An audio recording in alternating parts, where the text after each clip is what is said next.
Putin probably overplayed his hand and has largely lost Trump. While Trump may still admire Putin, he now loudly supports and praises the Ukrainian attacks on Russia. And with US support, he has escalated the war far more than Biden would have ever dared. That is the most significant Russian military blogger. Not only does he mention that a new Ukrainian ballistic missile was used for the first time, but also that the FP-5 Flamingo cruise missiles are becoming more numerous, getting better, and will soon be able to reach a range of 4,500 kilometers. While in addition, new American cruise missiles have reportedly been used by Ukraine for the first time. Meanwhile, Ukraine is systematically destroying the ships that can supply Crimea in order to complete the isolation of the peninsula. $70 billion in new military aid for Ukraine has been approved this year. But new details have also emerged about Chinese-Russian military cooperation against the USA. All this in the Ukraine war situation report. Holy cow, now save the most at Holy with my code. The Ukrainian attacks on the Russian oil industry are, of course, continuing. A refinery in Tatarstan was hit, and the refinery in Saratov was also hit. In addition, there was an attack on a compressor station of Livestream, so the gas pipeline that supplies Turkey with Russian gas.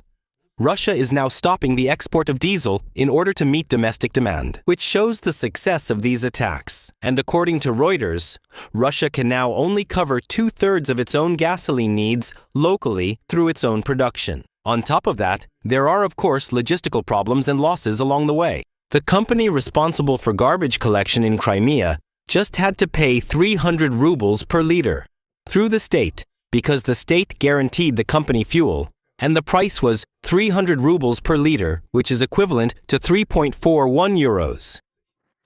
Meanwhile, Russians at gas stations where they are waiting can watch as the fuel is burned right in front of them. We have a video here of a line of Russians waiting for gasoline, and the whole thing is being recorded. Oh no.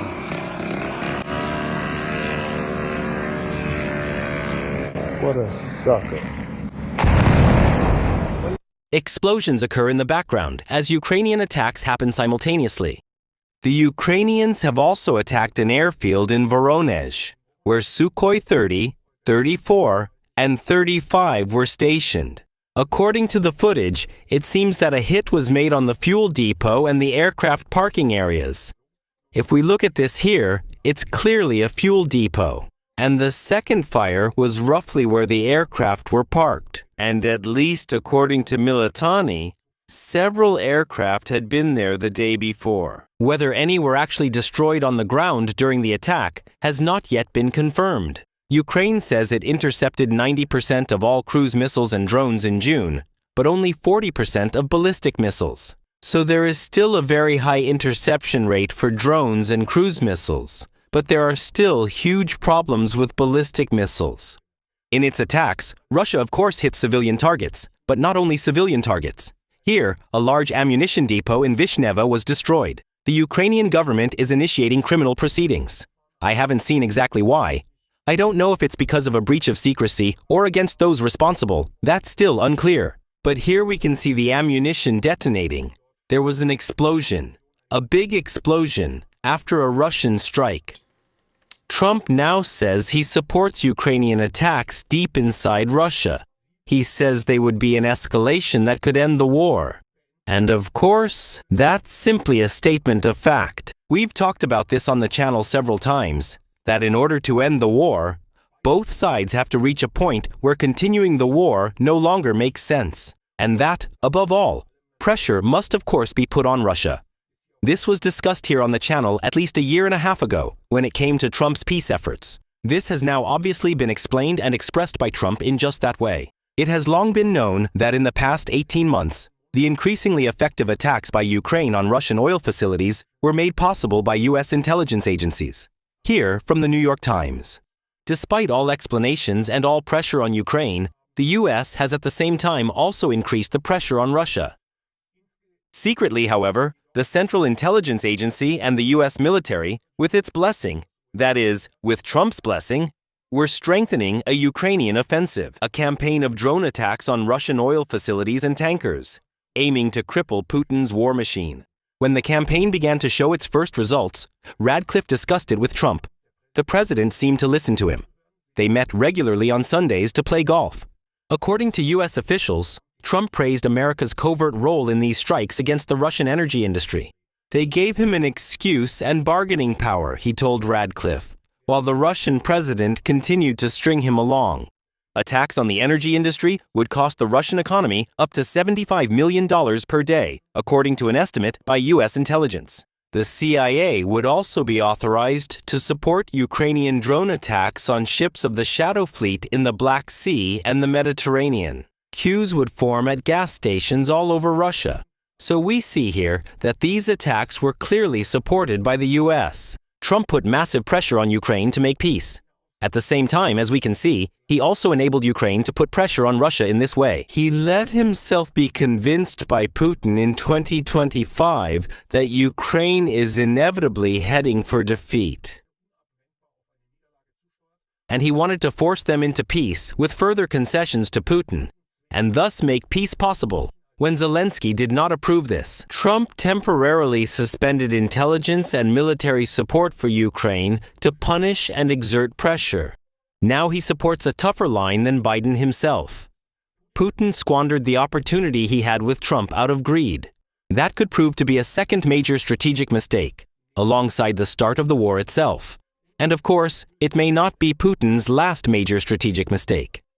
But it's also a strategic mistake to buy the wrong or bad food, whether it's because it's unhealthy or because the ingredients are low quality or too expensive. We often do this when we don't want to cook. So why not have a tasty meal delivered at great prices, right to your door? That's possible with today's sponsor. When I'm in Germany, it's always difficult for me to stick to a reasonable diet plan.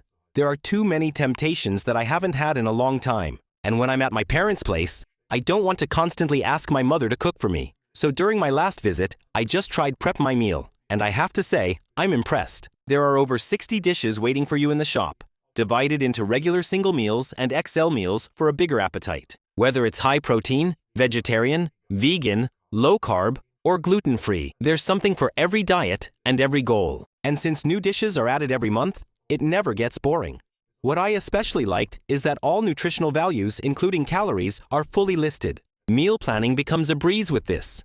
Plus, there are no artificial additives, no added sugar, but more protein to keep you full longer. All of this would be less impressive if it weren't for two more things: taste and price. I thought the taste was excellent, and my parents were also thrilled, and I was amazed at how affordable it was.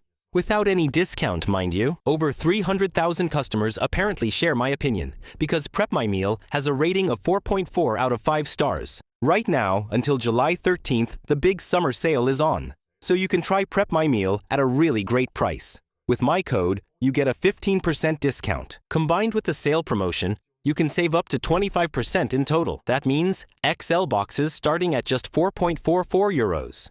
It's hardly worth cooking for yourself anymore. I'll be honest with you.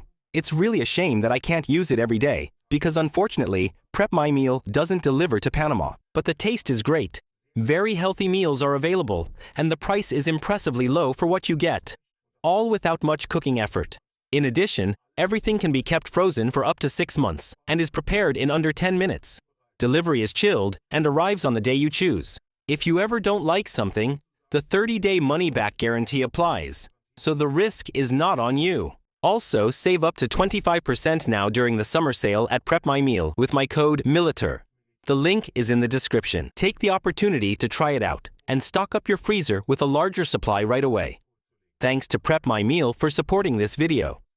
We continue with the developments along the front, and we'll start in Vovchansk. In Vovchansk, there are increasingly successful Russian infiltrations taking place, south of Krasnoy.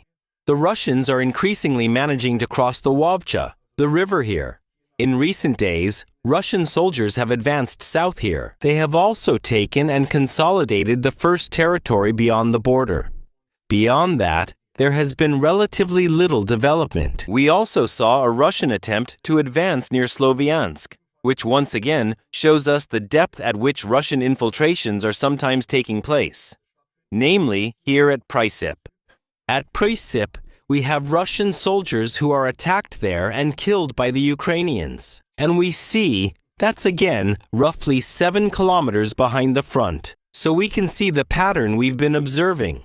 It is absolutely possible for Russian soldiers to advance 5, 10, or even more than 10 kilometers deep into Ukrainian territory. The question, of course, is always how long they can hold out there and whether they will be neutralized along the way. But here we have visual confirmation that the Russians have advanced up to this point. In this case, however, not successfully. In the direction of Kostiantynivka, the Russians say they are advancing further in Kostiantynivka. Here we have Riba, who emphasizes that they are continuing to advance there. But there are Ukrainian attacks taking place on the western flank. So, from the Ukrainian side, they are apparently carrying out attacks to relieve pressure on the flanks, as reported here. I can't really observe any real changes, because we do have numerous geolocations again, but they're all in an area where we know that both sides have been operating more or less recently. So, not much has changed here. Let's continue in the Black Sea, and there, especially in the Sea of Azov, Ukrainian attacks are still taking place. The Ukrainians have once again released videos showing they attacked 14 more tankers.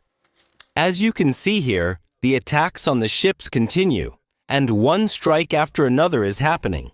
The Ukrainians are systematically working to isolate the area now, and some of the attacks are even happening during the day in front of spectators. We can see the impacts here. Here, in daylight, one of the drones passes by, and interestingly, a Sukhoi 34, the fighter bomber that is usually used with glide bombs, was apparently deployed here in an attempt to intercept the drones, but obviously not successfully enough. Then we have footage of one of the ships that was hit, and there you can see the impact on the bridge, the damage that was done there. By only attacking the bridge, the Ukrainians are making sure that the ship can no longer be steered. But at the same time, environmental damage on a larger scale can be avoided. And of course, they also don't need the same kind of firepower as they would if they tried to sink the entire ship. But without this bridge, without the bridge, the ship won't be of much use anymore either. The Ukrainian attacks, of course, are not only aimed at ships, but also continue to target air defense. Here, a multiple rocket launcher is being attacked by the Ukrainians. But what's especially interesting is also the attack we see here on air defense. Once again, we have air defense systems that were attacked here, but also a Panzer air defense system. And that's really interesting. We can see from the rotation that the Panzer air defense system is in operation.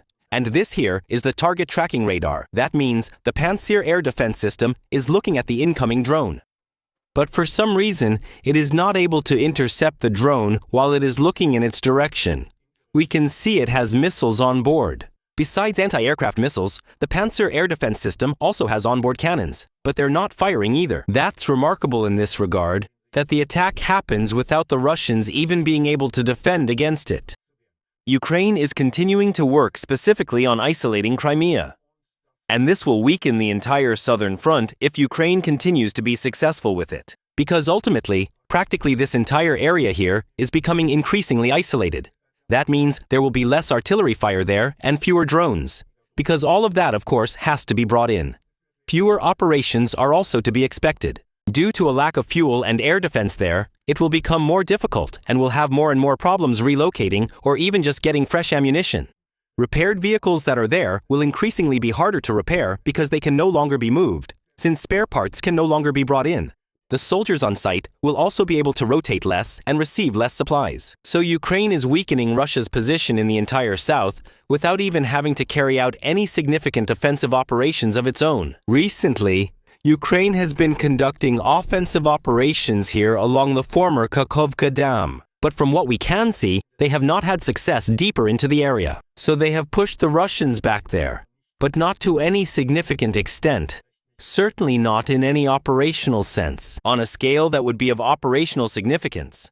But of course they don't have to, because the Russians will become weaker there in the medium term due to the attacks on their logistics. So Russia will have to decide whether to let the operational area there deteriorate, which could open up huge Ukrainian options in the medium term, or whether it will have to try to maintain supplies under increasing losses. Either way, it's a difficult situation, because every attack on a vehicle, a railway, a bridge, a ship, and a ferry weakens Russia's position in the entire south of Ukraine. Meanwhile, the Russians are still producing Iskander missiles at a high rate. We have the GUR here, the Ukrainian Military Intelligence Service, which says that 60 to 65 Iskander missiles are produced monthly, so around 720 to 800 per year. That is what is currently available. The available supply of interceptor missiles is simply not enough, and neither is new production. It will definitely take years until the Ukrainians have their own systems or their own production that can keep up. Years in which Russia could, in principle, further increase the production of ballistic missiles. And Kolby Batwa, who is an expert in weapon systems, points this out here. In this case, employees of the manufacturer have to be on site in Japan during the production of PAC-3 missiles, assembling parts for confidentiality reasons. That means if Ukraine were actually to have a PAC-3 production facility in Ukraine, then theoretically, US employees would have to be on site. And whether that will succeed is unclear. So, Donald Trump's concession that Ukraine would be allowed to build PAC-3S by no means guarantees that it's actually feasible, or even that it can be implemented anytime soon. However, when it comes to Ukraine, it's by no means one-sided. It's not just that things are going well for the Russians in terms of firepower. Here we have Ryba, the most important Russian mill blogger, and they say that Ukraine is expanding production of the FP5 Flamingo. According to Ryba, Ukraine had over 90 units at the beginning of July, and from that, I read that according to Ryba, they would keep 90 units in reserve. In addition, new boosters are being worked on that could increase the range to 4,000 to 4,500 kilometers. In the picture, they show that even Krasnoyarsk and even Irkutsk could be attacked by the Ukrainians. Here we see the impressive range that Flamingo could have with these new boosters. And mind you, this is not a Ukrainian propaganda channel, but rather the most significant pro-government Russian military blogger within Russia. Furthermore, Ryba also says that the Ukrainians have used FP9 ballistic missiles for the first time. These are difficult to intercept due to their high speed and also carry a ton of explosives on board. The Rim-2 was also used again, which Ryba does not consider to be comparatively good. But they say that Rusty Dagger was also used for the first time. That's a cruise missile developed by the Americans, designed to be cost-effective, with a slightly smaller warhead, but it's easy to use and can be produced in large quantities. In addition, there is a new report, a new investigation about the cooperation between Russia and China. How closely they are now working together, especially when it comes to weapons. The special focus of both would be on combating Starlink, whose value they recognize and acknowledge. Russia is sharing with China its experience from the war of attrition against Ukraine and has also allowed Chinese military observers who have been near the front lines. In return, China supplies semiconductors, electronics, and machinery. Russia and China also want to jointly develop a defense system against ballistic missiles. And the goal is for it to be able to intercept hypersonic weapons up to an altitude of 40 kilometers, as well as ballistic missiles with a range of up to 4,000 kilometers. It's interesting that Russia wants to cooperate with China in these areas, even though it previously wanted to maintain its technological lead. For example, China recently imported S-400 systems from Russia, which shows that from the Chinese perspective, they could still benefit from the Russians. They probably imported these systems to be able to conduct reverse engineering, in other words, to replicate them. But at that time, Russian air defense was still better, at least from the Chinese perspective. Now, Russia is willing to cooperate with the Chinese. That means either they are no longer able to finance and develop it on their own, or China has now caught up enough that separate development no longer makes sense. Regarding international support, it was pledged at the NATO summit that 70 billion euros will be made available by NATO for Ukraine in 2026. Another 70 billion are supposed to come in 2027, so the level will remain the same. In addition, PAC-3, the missiles the Patriot system uses to intercept ballistic missiles, were also provided. Additional PAC-3 missiles were secured from various NATO countries, both new orders and deliveries from existing stock. Norway, for example, has provided 268 million euros for Patriot missiles. Germany, Denmark, and Canada are also participating. There are also reports that Poland will hand over 6 PAC-3 missiles. When is unclear, and Canada has provided another €500 million for Ukraine. It's also interesting that information has now become known about Poland's assistance to Ukraine. In addition to well-known vehicles such as various tanks, infantry fighting vehicles, and artillery systems, Mi-24 helicopters, S-200 and S-125 air defense systems, as well as the Shilka, are also mentioned here. Here we have an S-200, which are very large anti-aircraft missiles from the Soviet Union. And it was probably an S-200 that shot down the Russian A-50, the Russian AWACS, which was shot down about, 2 years ago. At that time, it was speculated that Ukraine had activated stored S-200s, which of course could still be the case. But it's quite possible that these were also Polish systems that were used here. And then we have another interesting recording. A Ukrainian soldier is wounded on a UGV, that is, a ground drone. This is attacked and disabled by an FPV drone, and he gets out and tries to get away. And we can see how the Russians then try to kill him by sending an FPV drone down here to attack him. And then suddenly a second one comes in here and crashes into the other one. So in fact, an FPV drone was intercepted here with another one in order to save one of their own soldiers. Just a quick reminder, with my code MILITAR, you can currently save up to 25 in the Prep My Meal summer sale. You can find the link and code in the description and in the pinned comment. Many thanks to Prep My Meal for supporting this video. That's all for today's report. If you enjoyed it, please give a thumbs up or comment if you have something to add. And if you're new here, I'd like to invite you to subscribe to the channel and click the bell so you don't miss future videos. Tomorrow at 8 p.m. German time, there will be a new live stream with a situation report and a follow-up Q&A session. It would be great if you could join. That's all from me for now. Thank you for your attention and see you soon.